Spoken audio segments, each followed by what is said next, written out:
building an inclusive workplace. Workplaces are becoming ever more diverse, and so the need to appreciate, understand, and value diverse perspectives has never been so vital. A diverse workplace adds new ideas and inputs, which increases the potential for increased productivity. Companies that have a mixed workplace are often perceived as better employers. We will explore the typical unconscious biases and the significant impact on decision-making. Next, we'll discuss 5 steps we can take to minimize the likelihood of workplace biases. First, let's start by defining bias. The definition of bias is an inclination or preference that influences judgment from being balanced or even-handed. So how can we minimize biases at the workplace? We believe there are 5 quick steps we can take.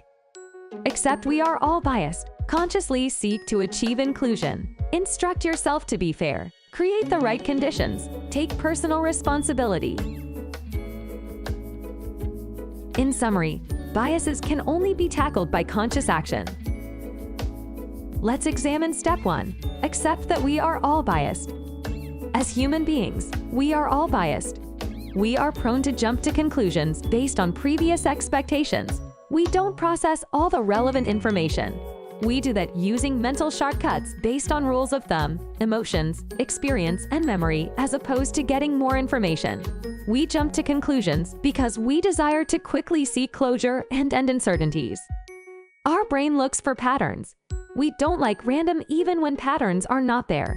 By now, you'd realize that humans like to be control.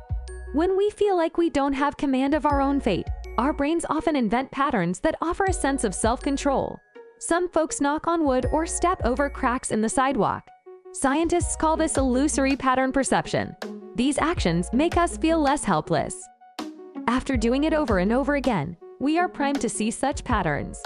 And finally, we notice some differences more than others: race, gender, age, and physical disability. Therefore, step 1 in a nutshell is to understand your own biases. Examine the decisions you make and the way you make them. Be open to different ways of looking at people. Now let's move on.